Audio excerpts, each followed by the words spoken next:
ये यज्ञ और देवताओं का संबंध। गुरुदेव ने बताया कि यज्ञ में बहुत सारे देवताओं का हम आवाहन करते हैं, बहुत सारे यज्ञ से यज्ञ और देवताओं के बीच का जो हमारा आदान प्रदान है उसको गुरुदेव ने आज बहुत अच्छे से क्लियर करवाया है। मैं थोड़ा सा मैंने पढ़ा था, आप सबसे प्रार्थना करूंगी कि इसको सुने। बहुत अच्छा सा चैप्टर है ये, यज्ञों से देव तत्वों की परिपुष्टि। पेज नंबर है ये 2.59 और यज्ञ का ज्ञान विज्ञान।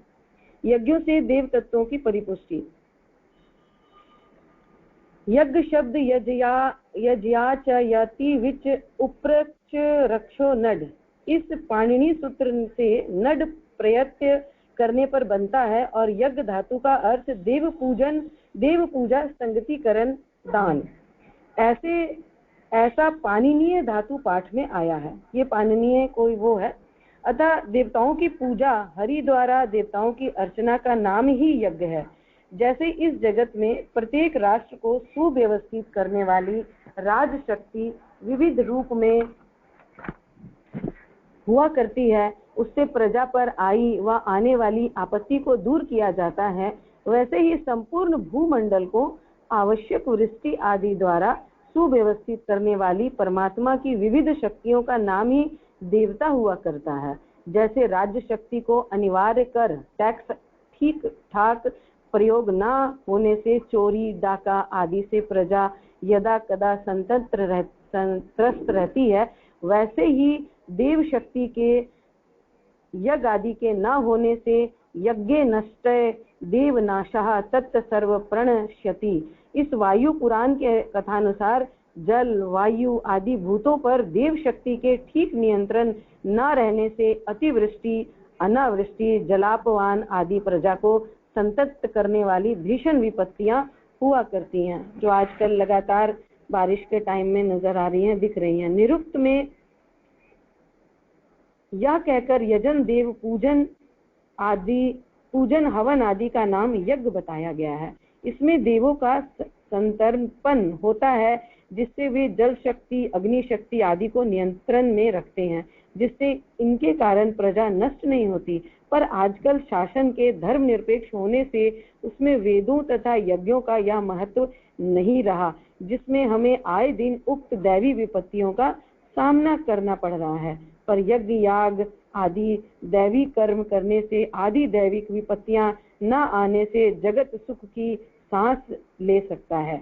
यज्ञ से संपूर्ण जगत का पालन कैसे? गुरुदेव बता रहे हैं कि यज्ञ करने से संपूर्ण जगत का पालन कैसे। बात यह है कि देवताओं को हमें उनका हव्य देना है। हम है स्थूल पर देवता है सूक्ष्म। हम उन्हें हव्य देंगे तो उन्हें कैसे प्राप्त होगा? उन्हें तो सूक्ष्म हव्य चाहिए, तभी वे प्रसन्न होंगे। इसका उपाय सोचा गया यज्ञ। कितनी अच्छी सी बात बताई गुरुदेव ने। इसका दृष्टांत भी समझ लेना चाहिए। हमें अपने आत्मा को भोजन देना है। हम भी स्थूल हैं, हमारा दिया हुआ भोजन भी स्थूल है, पर आत्मा हमारी सूक्ष्म है। उसे यह स्थूल भोजन कैसे मिल सकता है? उसे चाहिए सूक्ष्म भोजन। उसका उपाय यह सोचा गया था कि हम उस स्थूल भोजन को मुख के द्वारा अपनी जठराग्नि में होम करें। ऐसा करने से जठराग्नि उस स्थूल भोजन को सूक्ष्म कर देती है। यानी हमारे शरीर में जो जठराग्नि है, जो भी हम स्थूल भोजन डालते हैं, उसको सूक्ष्म करके हमारे शरीर के एक एक सेल्स में, ब्लड के एक एक जगह पे पहुंचा देती है। वही सूक्ष्म अन्न हमारी आत्मा को प्राप्त हो जाने से वह हमारे शरीर को स्वस्थ रखता है। यदि आत्मा को वह स्थूल अन्न ना पहुंचाया जाएगा तो हमारा शरीर, मन, इंद्रिय आदि सभी अस्वस्थ हो जाएंगे। फिर हम ना अपना कोई लाभ कर सकेंगे, ना दूसरों का उपकार, पर कुछ बुद्धि द्वारा दूसरों का ना अपना कुछ हित सोच सकेंगे। जब हम अग्नि में हव्य डालते हैं, इसको गौर से सुनिएगा, इतनी अच्छी बात है। मुझे भी कितनी अच्छी सी बात बताई गुरुदेव ने कि स्थूल चीजें हम देवताओं को के पास नहीं भेज सकते। हमारे भाव चूंकि सूक्ष्म होते हैं वो पहुंचते हैं, लेकिन सामान हमारा स्थूल होता है वो नहीं पहुंचता। तो उसको पहुंचाने के लिए यज्ञ की विद्या गुरुदेव ने विधा बताई है कि जब हम अग्नि में हव्य डालते हैं तब स्थूल अग्नि उस हवि को सूक्ष्म कर देती, यानी हम जो कुछ भी डाल रहे हैं यज्ञ में हवि को, और शांत होकर स्वयं भी सूक्ष्म हो जाती है। यानी अग्नि उस पूरे चीजों को, जो कुछ भी हमने हवि डाली उसको सूक्ष्म करती है और शांत होकर स्वयं भी सूक्ष्म हो जाती है। तब वह सूक्ष्म अग्नि सूक्ष्म महाअग्नि के साथ मिलकर उसे सूक्ष्म वायु की सहायता से आकाशाभिमुख जाती हुई भूलोक में पहुंचकर देवों को समर्पण करती है। फिर से पढ़ती हूँ। तब जब हम अग्नि में हव डालते हैं तब स्थूल अग्नि उस हवि को सूक्ष्म कर देती है और शांत होकर स्वयं भी सूक्ष्म हो जाती है। तब वह सूक्ष्म अग्नि सूक्ष्म महाअग्नि के साथ मिलकर उसे सूक्ष्म वायु की सहायता से आकाशाभिमुख जाती हुई धूलोक में पहुंचकर देवों को समर्पण करती है। वे देवता उस सूक्ष्म हवि से तृप्त होकर प्रजा के हित के लिए, धान्य आदि की उपस्थिति के लिए यथोचित वृष्टि कर देते हैं, जैसे कि मनु स्मृति में कहा गया है, और उसी का बीज वेद में मिलता है। हविष्यांत मंजरम स्वविधि दिवि स्पृशि आहुतम जुष्ट मग्नो। यहाँ श्री दुर्गाचार्य ने लिखा है कि जब हम देवताओं को प्रसन्न कर लेंगे तो हम संपूर्ण चराचर स्थावर जंगम पालित रहेगा, क्योंकि सभी का निर्वाह वृष्टि एवं अन्न पर है। उन देवताओं को प्रसन्न करने का उपाय है यज्ञ। तो यज्ञ से देव पूजा सिद्ध हुई, अतः यज्ञ का महत्व सिद्ध हुआ। शास्त्रों की यह घोषणा है कि यज्ञ देवों को प्रसन्न करने के लिए किया जाता है। विचारिए, ये देव कौन है, इनका हमसे क्या संबंध है? हम यज्ञ में इनकी उपेक्षा नहीं कर सकते और हमारे प्रति उनका भी कुछ कर्तव्य है। श्रीमद् भागवत गीता में लिखा है, देवान भावयातानेन ते देवा भावयन्तु वः परस्परम भावयन्ता श्रेय परम वापस्यस्त। प्रजापति ने कहा, इस यज्ञ के द्वारा देवों को प्रभावित करो, तृप्त करो। तृप्त हुए देव तुमको तृप्त करेंगे। परस्पर तृप्त करते हुए आप सब परम कल्याण को प्राप्त करेंगे। विचारना चाहिए कि वे कौन से देव हैं जिनको प्रजा यज्ञ के द्वारा तृप्त करती है और उसके बदले में मुख की अथवा अनुकूल परिस्थितियों की इसके बदले में सुख की अथवा अनुकूल परिस्थितियों की वर्षा से प्रजा को तृप्त कर देते हैं। इसकी खोज में जब हम निकले, ये गुरुजी बता रहे हैं, इसकी खोज में जब हम निकलते हैं, हमें अग्नि, चंद्र, पृथ्वी, सूर्य, औषधि, वनस्पति आदि नामों से वृहत देवों का पता लगता है। यज्ञ से इनकी तृप्ति कैसे होती है, या तो विचार करना आवश्यक है। इसका एक स्थूल रूप मनु के श्लोक द्वारा स्पष्ट किया जाता है। अग्नो प्रस्ताहुति सम्गादित्य मुपतिष्ठते आदित्याजयते वृष्टि वृष्टेरन्न तत्तः प्रजा। अग्नि में डाली हुई आहुति सूर्य किरणों में उपस्थित होती है। इसको गौर से सुनिएगा। अग्नि में डाली हुई आहुति, जो हम आहुति अग्नि में डाल रहे हैं, सूर्य किरणों में उपस्थित होती है। उनके संसर्ग से अंतरिक्ष में इस प्रकार का वातावरण निर्मित होता है कि जिससे मेघों का संग्रह होने लगता है और वे समय पाकर पृथ्वी पर बरसते हैं और उस पर वृष्टि से यहाँ औषधि, वनस्पति, लता, फल, फूल आदि विविध खाद्य पदार्थ न केवल मानव के अपितु प्राणी मात्र के लिए उत्पन्न हो जाते हैं। यानी कि अग्नि में जो हम आहुति डालते हैं, अग्नि में डाली हुई आहुति सूर्य किरणों में उपस्थित होती है। सूर्य की किरणों में वो उपस्थित हो जाती है। उसके संसर्ग से अंतरिक्ष में इस प्रकार का वातावरण निर्मित होता है। यानी हम जो आहुतियां देती हैं और वो सूर्य के संपर्क में आती हैं, तो उससे अंतरिक्ष में एक एनवायरनमेंट शुरू होता है, एक एनवायरनमेंट बनता है, मतलब वातावरण बनता है, जिससे मेघों का संग्रह होने लगता है और वे समय पाकर, यानी मेघ जमा हो जाते हैं। इसलिए जब मुझे याद है पुराने समय में भी कहते थे कि जहाँ अकाल पड़ रहा है, बारिश नहीं हो रही है, तो वहाँ यज्ञ करने की परंपरा थी, जिससे मेघों का संग्रह होने लगता है। वे समय पाकर पृथ्वी पर बरसते हैं, उस पर वृष्टि से यहाँ औषधि, वनस्पति, लता, फल, फूल आदि विविध खाद्य पदार्थ न केवल मानव के अपितु प्राणी मात्र के लिए उत्पन्न हो जाते हैं। औषधि, वनस्पति, लता, फूल, फल आदि खाद्यों में विविध प्रकार की जीवन शक्तियां रहती हैं, जो फलादि का उपभोग करने से प्राणियों को जीवन प्रदान करती हैं। वे जीवन शक्तियां इनमें अग्नि, वायु, सूर्य, चंद्र, पृथ्वी, जल आदि के प्रभाव से ही उत्पन्न हो पाती हैं।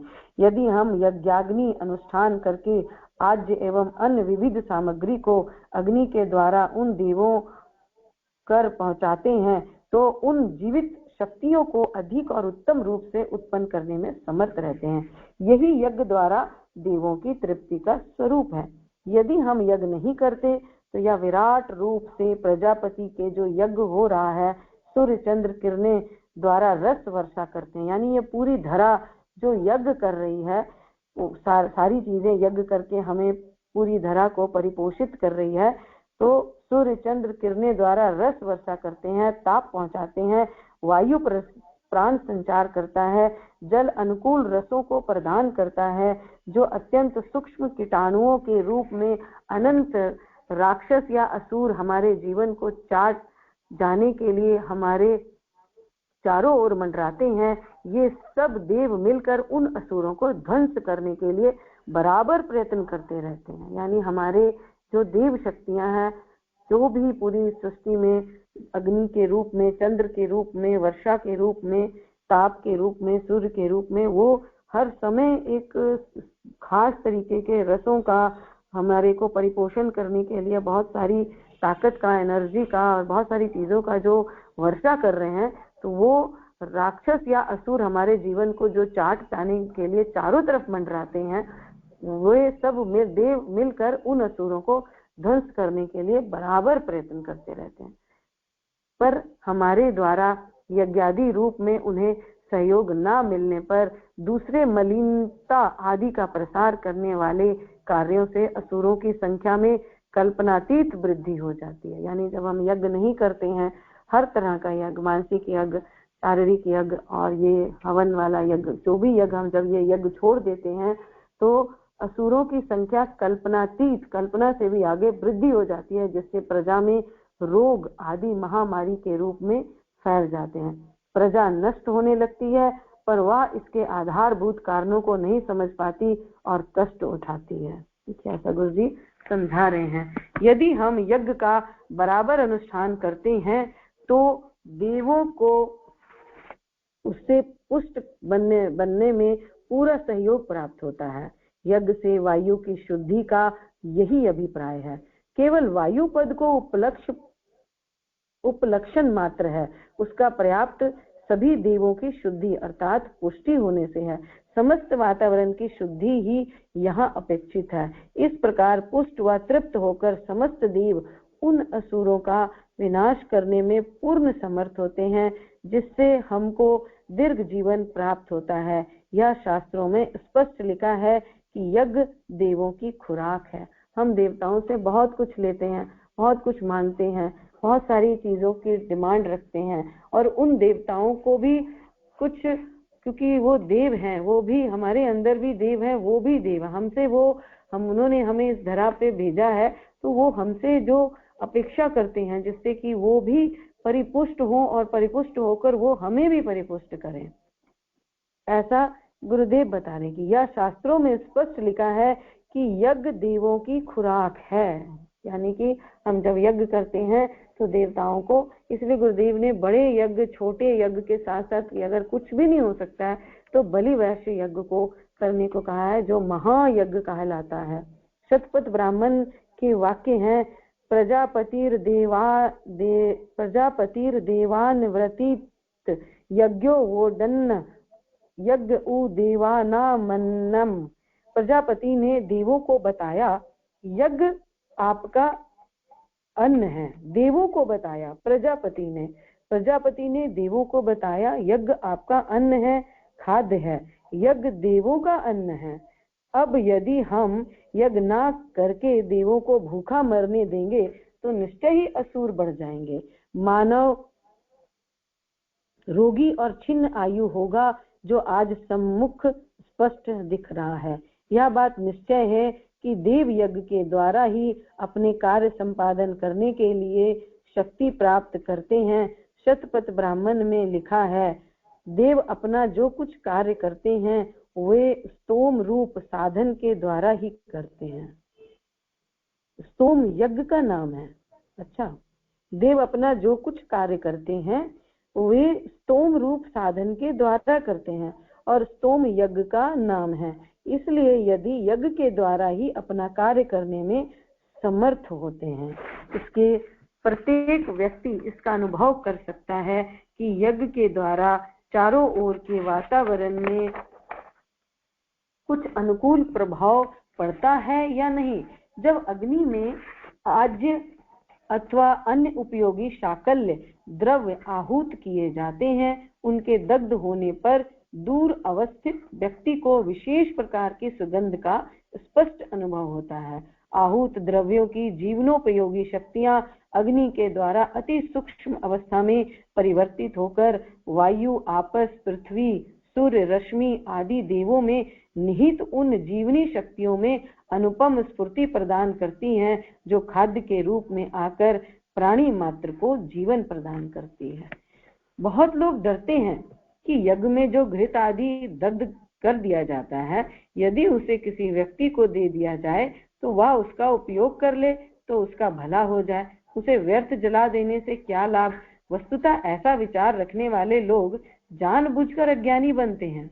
एक व्यक्ति के द्वारा प्रयुक्त किया हुआ घृत आदि केवल उसी व्यक्ति को थोड़ा बहुत लाभ पहुंचाएगा, पर उतने ही घृत का यज्ञाग्नि द्वारा यदि प्रयोग किया जाए तो वह सहस्त्रों व्यक्तियों के लिए, सहस्त्रों, क्योंकि गुरुदेव ने सहस्त्र का नाम लिया, यानी हम घर में जो 1 चम्मच 2 चम्मच आधी कटोरी जो भी यज्ञ में घी प्रयुक्त कर रहे हैं, वो सिर्फ हमारे परिवार, हमारे आपके पूरे आसपास के मोहल्ले में लोगों के बीच में, यानी सहस्त्र लोगों के बीच जब गुरुदेव ने कहा है तो वो सहस्त्र लोगों के बीच जा रहा है, सहस्त्रों व्यक्तियों के लिए लाभप्रद होगा। इसलिए तो यज्ञ त्यागमय व परोपकारमय है।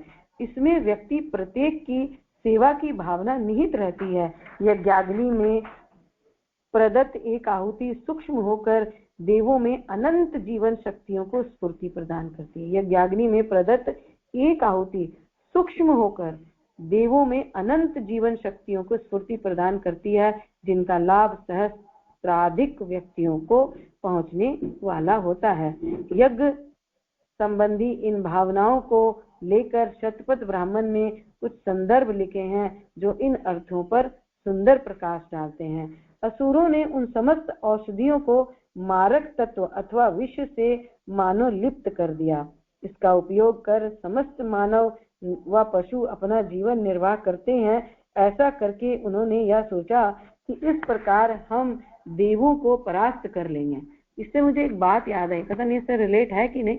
आजकल सामान में, खाने में, फलों में बहुत ज्यादा पेस्टिसाइड्स है, यानी जो पेस्टिसाइड्स उसमें मिला रहे हैं वो राक्षसों का ही एक प्लानिंग है और उन्हीं का एक रूप है, क्योंकि ये कहीं ना कहीं उस अन्न को जो जीवनी शक्ति देता है उसको वो विषाक्त कर रहे हैं, और ये काम पहले राक्षसों का हुआ करता था। तो जो भी इस तरह की चीजों का मिलावट कर रहे हैं वो कहीं ना कहीं उस विषाक्तता को, यानी उस चीजों को बढ़ावा दे रहे हैं, और उनकी भी श्रेणी शायद राक्षसों में ही होगी। पर उस औषधियों को उस अवस्था में न पशुओं ने चुगा, उनका उपयोग न करने से समस्त प्रजा असुरों के द्वारा पराजित न की जा सकी। यानी कि एक बार उन्होंने औषधियों में किया था, सारी विषाक्त कर दिया था, लेकिन उसको किसी ने भी चुगा नहीं। इस ब्राह्मण वर्णन में यह ध्यान देने योग्य है कि औषधियों में जब स्वास्थ्य अनुसार असुर कीट कीटाणु उत्पन्न हो जाते हैं, उस समय उसका उपयोग न ही श्रेयस्कर है। इस प्रकार अन्न आदि औषधियों में प्रादुर्भाव असुर उनके उपयोग से प्राणियों के स्वास्थ्य को नष्ट कर देवों के कार्यक्रम को विध्वस्त कर देना चाहते हैं। यह ठीक है, ऐसी अवस्था में उन अन्नों का उपयोग न करने से ही तो कार्य नहीं चलेगा। बिना अन्न पान के प्राणी कब तक जीवित रह सकता है। फिर असुर भी ऐसे कपटी व धूर्त हैं कि वे अपने आप को इतने स्पष्ट रूप से कब आने देते हैं कि उन्हें कोई जान पहचान सके और उनकी मार से अपने आप को बचा सके। हम कैसे पहचान सकते हैं कि इस फल में कितना पेस्टिसाइड डाला हुआ है, कीटाणु डाला हुआ है, कीटाणुनाशक डाला हुआ है। हमें फलों को देख के कुछ पता ही नहीं चलता। बिल्कुल वैसा ही मुझे ये सारी चीजें पता नहीं रिलेट करनी चाहिए कि नहीं, लेकिन मुझे कहीं रिलेट करने की इच्छा हो रही है।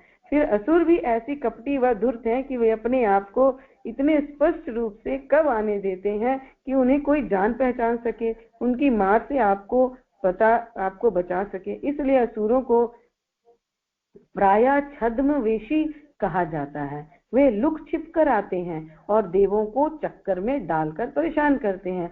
इसलिए उनसे सुरक्षित रहने के लिए उपयुक्त ब्राह्मण संदर्भ की अंतिम पंक्तियों में बताया गया है कि असुरों के आक्रमण को देखकर देवों ने आपस में सलाह की, हमें इन औषधियों में अंतर्निविष्ट असुरों का हनन करना चाहिए। किसी ने पूछा कि वह किस उपाय से किया जा सकता है। उत्तर मिला, वह यज्ञ से ही किया जा सकता है। बिल्कुल सही। हेलो। इस प्रसंग से यह स्पष्ट है कि वे अनादि औषधियों में अंता प्रादुर्भूत स्वास्थ्य नाशक तत्वों का यज्ञ के द्वारा ही अपावरण किया जा सकता है। हमारे बहुत सारे भाई बहन जो यज्ञोपैथी ग्रुप में मैंने देखा है कि बहुत सारे उनके पास एक्सपेरिमेंट के वो हैं, औजार हैं, बहुत सारी चीजें एक्सपेरिमेंट की रखी हैं, जिससे यज्ञ के पहले और यज्ञ के बाद उन्होंने ये सारे डेटा दिखाए हैं कि कैसे यज्ञ के पहले कितना % हमारे पूरे कमरे में कीटाणु होता है और यज्ञ के बाद कितना और कितनी देर तक रहता है। ये सारी चीजें एक्सपेरिमेंट करके उन्होंने बताई हैं। तो मैं उसको भेजने का प्रयास करूंगी अगर मेरे पास हुआ तो ये यज्ञ से, जहां पर नियमित रूप से यज्ञों का अनुष्ठान होता है, वहां के विस्तृत वातावरण में उत्पन्न अनादि औषधियों में स्वास्थ्य नाशक तत्वों के प्रादुर्भाव की संभावना ही नहीं रहती। शतपथ ब्राह्मण में इस प्रसंग का उपसंहार करते हुए आगे लिखा है, इस यज्ञ के द्वारा ही उन समस्त औषधियों के स्वास्थ्य नाशक विष प्रभाव को नष्ट किया गया। यानी यज्ञ के द्वारा जो भी विष वगैरह सब्जियों में, फलों में आ गया और आसपास के वातावरण में सब आ गया, उसको यज्ञों के द्वारा, जिनका उपयोग मनुष्य अथवा पशु करते हैं, परिणाम स्वरूप मनुष्य अनादि औषधियों का उपयोग करने लगे और पशु भी चुगने लगे। यज्ञ के द्वारा वायु तथा वातावरण की शुद्धि के लिए अधिक से अधिक प्रमाण की आवश्यकता है। ब्राह्मण ग्रंथों में इस प्रकार के अनेकों प्रसंग अनेक स्थलों में हैं। इसके लिए आप गोपथ ब्राह्मण के उत्तर भाग की कौशिकी ब्राह्मण को देख सकते हैं। संक्षेप में, चाहे काम्य यज्ञ का अनुष्ठान करते हैं अथवा नित्य यज्ञ का, और उसका चाहे कोई दूसरा भौतिक फल हो अथवा आध्यात्मिक, पर उन समस्त प्रकार के यज्ञों से वातावरण की शुद्धि रूप फल का निराकरण तो किया ही जा सकता है। यज्ञ अनुष्ठान किए जाने पर उनके परिणाम से बचकर हम निकल नहीं सकते। यह यज्ञों का अनिवार्य और अनिर्वाद फल है। यज्ञ के किसी भी दूसरे लक्ष्य पर पहुंचने के लिए हमें इस मार्ग से जाना ही होगा। यह देव और मानवों का अटूट संबंध है। इस रूप में मानव समाज की समृद्धि का यह मूल आधार है। यानी यज्ञ में सूक्ष्म की हुई जो भी औषधियां या जो भी द्रव्य हैं, जो भी फल फूल हैं, वो सब सूक्ष्म रूप में देवताओं के पास पहुंचते हैं, उन्हें परिपुष्ट करते हैं और वो हमें परिपुष्ट करते हैं। यज्ञेन यज्ञमय जनता देवतानि धर्मानि प्रथमान्यासन। मानव यज्ञ के द्वारा ही देव अपने यज्ञ का अनुष्ठान यथावत कर पाते हैं। मानव यज्ञ के द्वारा देव अपने यज्ञ का अनुष्ठान कर पाते हैं। देखिए गुरु जी क्या बता रहे हैं, ये सर्वश्रेष्ठ धर्म है, ये अद्वितीय है, उत्तम है, इसकी तुलना अन्य किसी से नहीं की जा सकती। यास्क महर्षि वैदिक शब्दों का निर्वाचन करते हुए देव शब्द के विषय में लिखते हैं कि देव क्यों कर देव कहलाते हैं। देव इसलिए कि वह दान देता है, प्रकाशित करता है, प्रकाशित होता है अथवा धूस्थान में रहता है। इन यास्क महर्षि ने निर्वचन से हमें यह स्पष्ट रीति से मालूम हुआ कि दाधोतन अर्थात प्रकाशित होना, दीपन दूसरी वस्तुओं को प्रकाशित करना अथवा आकाश के अंदर रहना, ये गुण जिसमें पाए जाएं वे देव या देवता हैं। प्रकाशित होना, प्रकाशित करना, आकाश के अंदर रहना, ये गुण जिसके अंदर पाए जाते हैं वह देव देवता है। इन लक्षणों से देवताओं को पहचानने में आसानी होती है। परीक्षक लोगों का कहना है कि लोक में किसी वस्तु की सिद्धि करना चाहो तो दो चीजों की आवश्यकता होती है। वह दोनों चीजें कौन है? एक है लक्षण, दूसरा है प्रमाण। लक्षण और प्रमाण से ही वस्तु की सिद्धि होती है। यह शास्त्रीय वचन है। उपयुक्त लक्षण से सूर्य, चंद्र, नक्षत्र, पृथ्वी, जल, अग्नि, वायु आदि पदार्थ देव शब्द वाच्य से ऐसा सिद्ध होता है। यजुर्वेद के में 14वें अध्याय के अंदर एक मंत्र आता है कि पृथ्वी आदि पदार्थ स्पष्टोक्ति से देवता कहलाते हैं। अग्निर देवता, वातो देवता, सूर्यो देवता, चंद्रमा देवता, रुद्र देवता, आदित्य देवता, मरुतो देवता, बृहस्पतिर देवतेंद्रो देवता, वरुणो देवता। मंत्र का अर्थ स्पष्ट है। इसमें कौन कौन पदार्थ देवता पदवाच्य हैं पाठक भली भांति जान सकते हैं कि यज्ञ के द्वारा इन देवताओं का सत्कार करने से मनुष्य को विविध शक्तियां प्राप्त हो जाती हैं और यह कैसे हमें जान लेना चाहिए। नित्य अग्निहोत्र को शास्त्रों में देव यज्ञ कहा गया है। देव यज्ञ का अभिप्राय है देवताओं को उद्देश्य करके किए जाने वाली क्रिया। एक यज्ञ कुंड के अंदर अग्नि को आधार करके उस अग्नि को प्रदीप्त करने के पश्चात औषधि आदि से सिद्ध किए हुए हव्य पदार्थों की आहुति नित्य दी जाती है। इस तरह करने से देवता प्रसन्न हो जाते हैं अर्थात शुद्ध हो जाते हैं। अग्नि व देवानाम मुखम, अग्नि देवताओं का मुख है। अग्नि देवताओं का मुख है, इसलिए अग्नि के अंदर जो कोई भी पदार्थ डाला जाता है वह सभी देवताओं को प्राप्त हो जाता है। जैसे अपने मुख के अंदर डाली हुई चीज सारे शरीर के अंदर पहुंच जाती है, उसी तरह अग्नि के अंदर डाली हुई वस्तु जल, वायु, अंतरिक्ष आदि देवताओं को आसानी से प्राप्त हो जाती है। जब अग्नि, वायु, जल, पृथ्वी आदि पदार्थ जो देव हैं यज्ञ से शुद्ध हो जाते हैं, यही उन देवताओं का सत्कार कहलाता है। इसी यज्ञ क्रिया से देव संस्कृत होते हैं अर्थात शुद्ध हो जाते हैं। इस तरह प्रसन्न शुद्ध हुए देवताओं को गृहस्थ प्राणी उपयोग में लाते हैं। इन पदार्थों को सभी प्राणी अपनी इंद्रियों के द्वारा ग्रहण करते हैं। इससे हमारी इंद्रिय शक्तियां बढ़ जाती हैं, इंद्रिय शुद्ध होती हैं, जीवन पवित्र होता है, निरोग रहता है।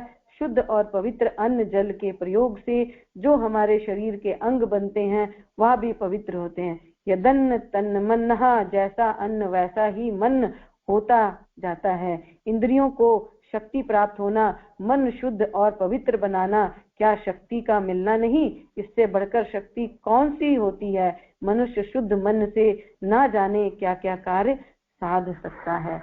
गुरुदेव ने बताया कि कैसे यज्ञ का संबंध हमारे देवताओं से है, तो और देवता से के पास कैसे पहुंचती है, ये एक बिल्कुल उन्होंने अच्छे से हमें समझा दिया कि कोई भी चीज को, चूंकि देवता सूक्ष्म है और हम जो सामग्री डालते हैं वो सूक्ष्म होती है, और मंत्रों के माध्यम से लाइट, साउंड एंड हीट जिसे हम कहते हैं, इसके माध्यम से, और ये तीनों एक एनर्जी का स्रोत बनते हैं और हमारी जो यज्ञ की आहुति है वो अंतरिक्ष तक पहुंचती है, सारे देवी देवताओं तक, धरा से लेके ब्रह्मांड तक जितने भी देवी देवता हैं जो हमें परिपुष्ट कर रहे हैं वो इसको प्राप्त करते हैं और परिपुष्ट होके हमें परिपुष्ट करते हैं। तो ये गुरुदेव ने कितनी अच्छी सी बात समझाई कि यज्ञ में ये सारी चीजों को कैसे वो करते हैं। आज जो मैं दूसरा पढ़ने जा रही हूँ चैप्टर, वो चैप्टर शायद हम सबके काम का भी हो। इसमें गुरुदेव ने बताया कि सकाम यज्ञों का रहस्य विज्ञान, यानी हम किसी मनोकामना के लिए, यानी किसी काम, अपनी इच्छा के लिए, जब हम कोई किसी परेशानी के लिए जब हम यज्ञ करते हैं उसका विज्ञान बता रहे हैं गुरुदेव। आज इसको मैं पढ़ने का प्रयास करती हूँ। प्राचीन, ये इसका जो हेडिंग है वो है सकाम यज्ञों का रहस्यमय विज्ञान। रहस्यमय विज्ञान। प्राचीन काल में यज्ञ महत्वपूर्ण विज्ञान के रूप में प्रचलित था जो आज हमें प्राप्त नहीं है। राजा नहुष यज्ञों द्वारा ही इंद्रासन का अधिकारी बना था। ऋंगी ऋषि ने राजा दशरथ को पुत्रेष्टि यज्ञ कराया था और उसी के प्रभाव से राम, लक्ष्मण, भरत, शत्रुघ्न उत्पन्न हुए थे। राक्षसों के उत्पातों से दुखी होकर उन्हें समूल नष्ट करने के लिए विश्वामित्र ऋषि ने एक विशाल यज्ञ आयोजन किया था। राक्षस लोग अपनी प्राण रक्षार्थ उस यज्ञ को नष्ट करने के लिए जी जान से प्रयत्न कर रहे थे। इसी यज्ञ की रक्षा के लिए विश्वामित्र जी राम और लक्ष्मण जी को ले गए थे। जब लंका पर राम ने चढ़ाई की और राक्षसों को यह लगा कि हमारी पराजय होने जा रही है, तो उन्होंने भी एक प्रचंड तांत्रिक यज्ञ रचा था। यदि वह सफल हो जाता तो रावण आदि का उस लड़ाई में पराजित होना संभव न होता। वानरों ने उस मक को जान हथेली पर रखकर विध्वंस किया था। राजा बलि ने इतने यज्ञ किए थे कि वे अपने समय का सर्वोपरि शक्तिवान व्यक्ति बन गया था। यदि उसके 1-2 यज्ञ और हो जाते तो फिर राक्षस वर्ग की प्रभुता संसार पर अनिश्चित काल के लिए स्थिर हो जाती और विश्व में हाहाकार लग जाता। इस संकट से रक्षा के लिए भगवान को छल तक का आश्रय लेना पड़ा। वामन रूप बनकर उन्होंने बलि को छला, उसको असफल बनाकर असुरों का प्रभुत्व स्थापित होने से बचाया। राजा जनमेजय ने अपने पिता परीक्षित का बदला नागों से चुकाने के लिए नाग यज्ञ किया था। इसमें मंत्रों की आकर्षण शक्ति से असंख्यों नाग आकाश मार्ग से खींचे चले आए थे और यज्ञ कुंड में अपने आप आहुति रूप में गिरते थे। इस यज्ञ से अपनी प्राण रक्षा के लिए वासुकी इंद्रासन से जा लिपटा था। जब इंद्र की भी वासुकी के साथ कुंड में गिरने के लिए मंत्र बल से खींचने लगा, तब कहीं वह नाग यज्ञ समाप्त कराया गया। देखिए कैसी चीजें हमारे माइथोलॉजी में कितनी मतलब आश्चर्यजनक चीजें हैं।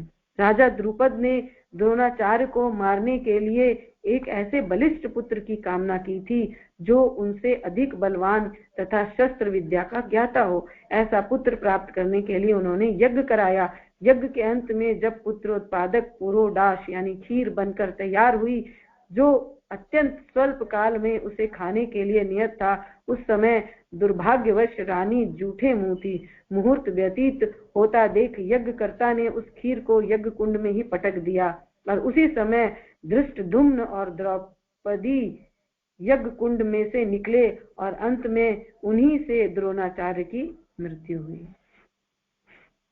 कैसी अजीब सी बात है ना, कितनी मतलब कैसी चीजें हमें भगवान अवगत करा रहे हैं, बता रहे हैं। इस प्रकार की असंख्यों घटनाएं प्रत्येक इतिहास पुराण में भरी पड़ी हैं।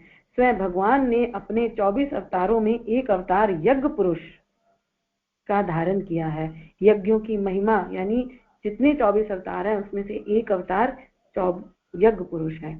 यज्ञों की महिमा का कोई अंत नहीं। इस युग में जिस प्रकार विभिन्न प्रकार की शक्तियां भाप, कोयला, अग्नि, पेट्रोल, बिजली, जल, पवन, एटम आदि के द्वारा उत्पन्न की जाती हैं, उसी प्रकार प्राचीन काल में यज्ञ कुंडों और वेदियों में अनेकों रहस्यमय मंत्रों एवं विधानों द्वारा उत्पन्न की जाती हैं। इस समय अनेक प्रकार की मशीनें अनेक कार्य करती हैं। उस समय मंत्रों और यज्ञों के संयोग से ऐसी शक्तियों का आविर्भाव होता था जिनसे बिना किसी मशीन के मनुष्य सब कुछ कर सकता था। इसको रिद्धि सिद्धियां कहते हैं। देवता और असुर दोनों ही दल इन शक्तियों को अधिकाधिक मात्रा में प्राप्त करने के लिए निरंतर प्रयत्नशील रहते थे। इस प्रकार के सकाम यज्ञों के अगणित प्रयोग शास्त्रों में भरे पड़े हैं, जिनका विस्तृत विधान एवं रहस्यमय विज्ञान है, जिनकी पूरी जानकारी उपलब्ध नहीं है। जिस प्रकार प्राचीन काल में विशाल भवनों के खंडर अब भी जहां तहां मिलते हैं, उसी से उस भूतकाल की महत्ता का अनुमान लगता है, उसी प्रकार यज्ञ विद्या की अस्त व्यस्तता जानकारियां जहां तहां छत विछत रूप में प्राप्त होती हैं। अनेक प्रकार के अलग अलग विधान मिलकर एक स्थान में एकत्रित हो गए हैं और गाय घोड़े के अंगों की तरह एक विलक्षण स्थिति में खड़े हुए हैं। आज ऐसी ही अस्त व्यस्त यज्ञ पद्धतियां दृष्टिगोचर होती हैं। इनका संशोधन करना, यथावत उन विशिष्ट पद्धतियों को अलग अलग करके उनकी सर्वांग पूर्ण स्थापना भूतकाल की भांति करना एक ऐसा कार्य है जो प्राचीन भारतीय विद्याओं की गुप्त शक्तियों के अन्वेषण के रूप में रुचि रखने वाले व्यक्तियों को पूरी तत्परता के साथ करना है। इस शोध की जिम्मेदारी ऐसी है जिसे पूरा करके ही हम ऋषि ऋण से ऋण हो सकते हैं। जिस प्रकार गायत्री विद्या की सर्वांग पूर्ण शोध के लिए वर्षों से निरंतर कार्य किया गया है, उसी प्रकार अब यज्ञ विद्या की शोध एवं सुव्यवस्था का कार्य हाथ में लिया गया है। इस विद्या की समुचित खोज होने पर भारतीय सूक्ष्म चैतन्य विज्ञान की तुलना में अपना महान गौरव पुनः प्रतिष्ठापित कर सकता है। यज्ञ विद्या की सहायता से मानव जीवन के अनेकों कष्ट एवं अभाव दूर हो सकते हैं। वेद मंत्रों में के 3 रहस्य हैं। उनकी भाषा का शिक्षण, स्थूल अर्थ, उनके उच्चारण से उत्पन्न होने वाली शब्द शक्ति का सूक्ष्म प्रभाव, उनमें सन्निहित शक्ति का यज्ञ आदि विशेष विधि विधानों के साथ उपयोग होने से उत्पन्न होने वाली प्रचंड शक्ति। आजकल केवल मंत्रों की शब्दावली का शिक्षात्मक अर्थ ही समझते हैं, किंतु वस्तुतः प्रत्येक वेद मंत्र अपने गर्भ में महान विज्ञान में प्रचंड शक्तियों का भंडार छिपाए बैठा है। क्योंकि गुरु जी बता रहे हैं कि प्रत्येक वेद मंत्र अपने गर्भ में महान विज्ञान में प्रचंड शक्तियों का भंडार छिपाए बैठा है।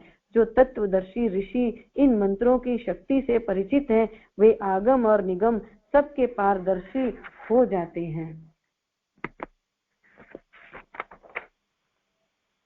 विविध प्रकार के यज्ञ विविध वेद मंत्रों से होते हैं। उनका विधान ब्राह्मण ग्रंथों एवं सूत्र ग्रंथों में दिया हुआ है। अनुभवी याज्ञिक लोग परंपरागत ज्ञान के आधार पर भी उन विधानों को जानते हैं। ऐसे विधानों का वर्णन इन पंक्तियों में नहीं हो रहा है।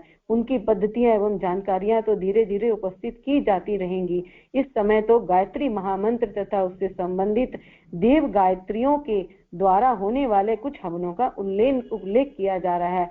गायत्री मंत्र के अंतर्गत 24 देव शक्तियों की अंतः गायत्री है। गायत्री मंत्र के अंतर्गत 24 देव शक्तियों की अंतः गायत्री है।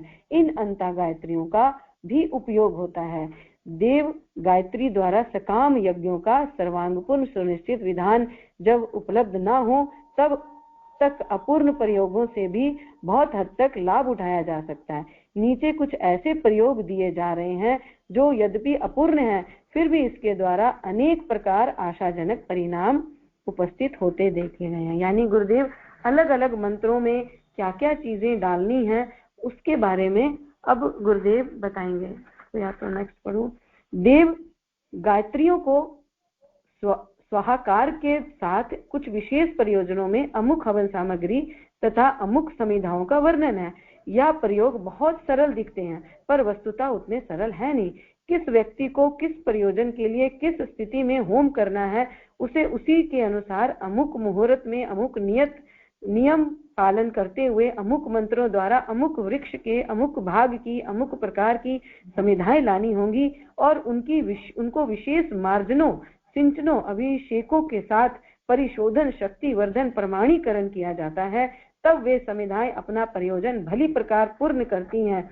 इसी प्रकार जो हवन सामग्री इसमें लिखी हुई है वे देखने में बहुत सुलभ हैं, पर उनके पौधों को बोने, सींचने, तोड़ने, परिमार्जित करने, सुखाने आदि के विशेष विधान हैं। दूध, दही, घृत आदि का जहाँ वर्णन है, वहाँ गौ, भैंस, बकरी आदि अमुक जाति के पशु को अमुक प्रकार का ही आहार कराना, अमुक स्थानों का जल पिलाना, अमुक मंत्रों से दूध दूहना, उसे अमुक प्रकार की अग्नि से गर्म करना, अमुक वस्तु के बने हुए पात्र में दही जमाना, अमुक काष्ठ की रई से अमुक मंत्र बोलते हुए दधी मंथन करके घी निकालना आदि का विस्तृत विधान हुआ है। हवन करने के दिनों में जो तपस्याएं करनी पड़ती हैं, उनके नियम भी अलग अलग हैं। इन सब विधानों के द्वारा ये साधारण समिधाएं, हवन समिधाएं एवं विधियां भी विशिष्ट महत्वपूर्ण बन जाती हैं और उन विधियों एवं नियमों में देश काल पात्र के अनुसार कुछ हेर फेर भी करने पड़ते हैं। इस प्रकार की जानकारियां धीरे धीरे संग्रह हो रही हैं और समय अनुसार उनको छापा भी जाएगा। जब तक वैसी सर्वांगपूर्ण जानकारी उपलब्ध न हो तब तक साधारण रीति से नीचे दिए हुए वस्तुएं निर्धारित देव गायत्रियों के साथ हवन किए जाएं तो उनका परिणाम निश्चित रूप से अच्छा ही होगा, हानि की तो कोई संभावना ही नहीं है, ऐसा गुरुदेव कह रहे हैं। अब गुरुदेव 15 मिनट है, 2-3 पढ़ देती हूँ कि गुरुदेव ने क्या क्या चीज के लिए कौन सा मंत्र और कौन सा सामान बताया है। आप इसको सुने, आपको मुझे भी इससे पता चला था तो मैं इसको पढ़ने का प्रयास कर रही हूँ। आप सबसे पहले आत्मबल बढ़ाने के लिए हमारे शरीर में, हमारे शरीर से लेके, मन से लेके, दिल से, दिमाग से लेके एक चीज सबसे इम्पोर्टेंट है आत्मबल। जब हम अपना आत्मबल खो देते हैं तो हम परिपूर्ण होते हुए भी, सारी चीजें होते हुए भी कहीं ना कहीं हम निश्चेष्ट रहते हैं। मतलब एकदम हमारे अंदर की सेहतमंद भी है, सब कुछ है, बढ़िया है, उसके बावजूद भी आत्मबल की कमी से हम बहुत ही वो कमजोर से दिखते हैं। तो आत्मबल बढ़ाने के लिए गुरुदेव ने क्या बताया है। ब्रह्म तेज, आत्मबल, प्रतिभा, प्रभाव, शालीनता आदि की अभिवृद्धि एवं पाप वृत्तियों को नष्ट करने के लिए अग्नि गायत्री का प्रयोग किया जाता है, यानी अग्नि गायत्री का मंत्र। वेद माता गायत्री की भांति ही विभिन्न देवताओं की 24 गायत्री और भी है। इनके गुण और प्रभाव अलग अलग है। अग्नि में पड़कर जैसे साधारण वस्तुएं भी अग्नि रूप हो जाती हैं, उसी प्रकार अग्नि गायत्री का प्रयोग करने से मनुष्य की अंतः भूमिका अग्नि वर्ण हो जाती है, उसमें ब्रह्म तेज भर जाता है। उस अग्नि में भीतर के अनेक दुरित और पूर्व संचित अनेक कुसंस्कार भी जलकर नष्ट हो जाते हैं। अग्नि गायत्री का मंत्र यह है: ओम भूर्भुवः स्वः महाज्वालाय विद्महि अग्निदेवाय धीमहि तन्नः अग्नि प्रचोदयात्। ओम भूर्भुवः स्वः महाज्वालाय विद्महे अग्निदेवाय धीमहि तन्नः अग्नि प्रचोदयात्। सप्तचंडी विधि से इस अग्नि गायत्री के साथ विभिन्न हव्य पदार्थों के साथ होम करने से उनके जो परिणाम होते हैं उनका विवरण है। पलाश की समिधाओं से हवन करने पर ब्रह्म तेज की अभिवृद्धि होती है। पलाश की समिधाएं भी मिल जाती हैं आजकल, बहुत सारे पलाश के पेड़ आपको गर्मियों में, सारे पेड़ जो सूखे होते हैं उसमें बहुत सारे पेड़ आपको पलाश के भी दिखेंगे। पलाश जिसमें ऑरेंज से फूल होते हैं, हम लोग होली वगैरह में उसका बचपन में उसके रंग वगैरह तैयार करते थे फूलों से, तो पलाश है ना, उसको फायर ऑफ फॉरेस्ट भी कहते हैं शायद। तो पलाश की समिधाओं से हवन करने पर ब्रह्म तेज की अभिवृद्धि होती है और पलाश के कुसुमों से हवन करने पर सभी इष्टों की सिद्धि होती है। यव्यों में घी मिलाकर 1 लाख बार अग्नि में आहुति देने से सब कर्मों की सिद्धि होती है तथा परा सिद्धि प्राप्त होती है। मतलब गुरुदेव हर तरह से बता रहे हैं कि आपको कितनी आहुतियां देनी है, कैसे देनी है, क्या चीज से करना है, कम ज्यादा भी कर सकते हैं, लेकिन गुरुदेव ने ये वाली बात हमें बता दी कि हानि की तो इसमें कोई संभावना ही नहीं है, इन्होंने पहले बताया। ब्रह्म तेज की कामना करने वाला व्यक्ति सावधानी के साथ घृत युक्त तिलों से और घी से हवन करे, यानी जिसे ब्रह्म तेज की इच्छा है उसे घृत युक्त तिलों यानी घी में तिल और घी से हवन करे, या तो घी और तिल मिला के करे या घी से करे। 1 लाख आहुतियों से गायत्री द्वारा हवन करने से पापी मनुष्य भी बड़े पापों से छुटकारा छूट जाता है। दोनों चंदन, कपूर, तंडूल, यव, लवंग, नारिकेल, आज्य, मिश्री, आम की लकड़ी, यह वस्तुएं गायत्री से प्रीति बढ़ाने वाली हैं। कौन कौन सी? चंदन, कपूर हमारे पास होता ही है, तंडूल पता नहीं, यव, लौंग हमारे पास होता है, नारियल हमारे पास होता है, आज्य, मिश्री, आम की लकड़ी, यह वस्तुएं हमारे पास, ये सारी वस्तुएं जो हैं यह गायत्री से प्रीति बढ़ाने वाली हैं। प्रणव युक्त 24 लाख गायत्री जप करके जप सिद्धि के लिए दूध, भात, तिल, दुर्वा तथा बरगद, गूलर, पीपल आदि दूध वाले वृक्षों की समिधाओं से 3000 हवन करें। तिलों के 24,000 आहुतियां देने से होता समस्त पापों से छुटकारा। तिल से 24,000 की आहुतियां देने से समस्त पापों से छुटकारा छूट जाता है और दीर्घ जीवन पाता है। उपरोक्त हव्य सामग्रियां और संविधाओं में अग्नि तत्व विशेष है। इन सब में सबसे इम्पोर्टेंट अग्नि है। इनकी आहुतियां छोड़ने से निकटवर्ती वातावरण में तेज, उत्साह, स्फूर्ति एवं प्रेरणा का संचार होता है। आत्मिक तत्व, गुण एवं बल जागृत होकर हवन करने वाले में ब्रह्म तेज बढ़ाते हैं। आत्मा और शरीर में उष्मा अग्नि तत्व बढ़ाने के लिए अग्नि गायत्री की उपासना उन विधि विधानों के साथ की जाती है जो अग्नि में वातावरण उत्पन्न करते हैं। इसके द्वारा भीतर और बाहर प्रत्यक्ष प्रकाशमान तेज झलकने लगता है। आज ये पहला ही वाला पढ़ूंगी, और भी बहुत सारे हैं। निरोगता, बलिष्ठता और दीर्घायु के लिए, उद्वेग शांति के लिए, संपत्ति और समृद्धि के लिए, हर तरह से गुरुदेव ने हम लोगों को अपने सकाम यज्ञ के अभी के बारे में बताया, जिसको मैं नेक्स्ट जब भी समय दिया जाएगा मैं पढ़ूंगी।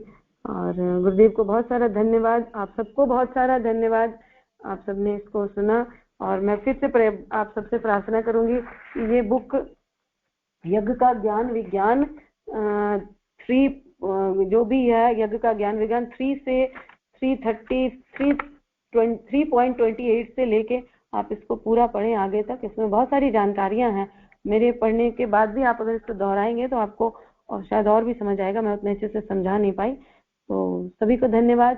गुरुदेव की प्रेरणा से आज का ये अध्याय मैंने पूरा किया। प्रणाम। जय गुरुदेव। बहुत बहुत धन्यवाद दीदी, आपने बहुत ही सुंदर पढ़ा, बहुत सारी नई बातें भी पता चली। आगे अगर किसी को कोई अपना कोई किसी का एक्सपीरियंस हो, कुछ हो तो शेयर करना चाहे, मैं अनम्यूट कर रही हूँ।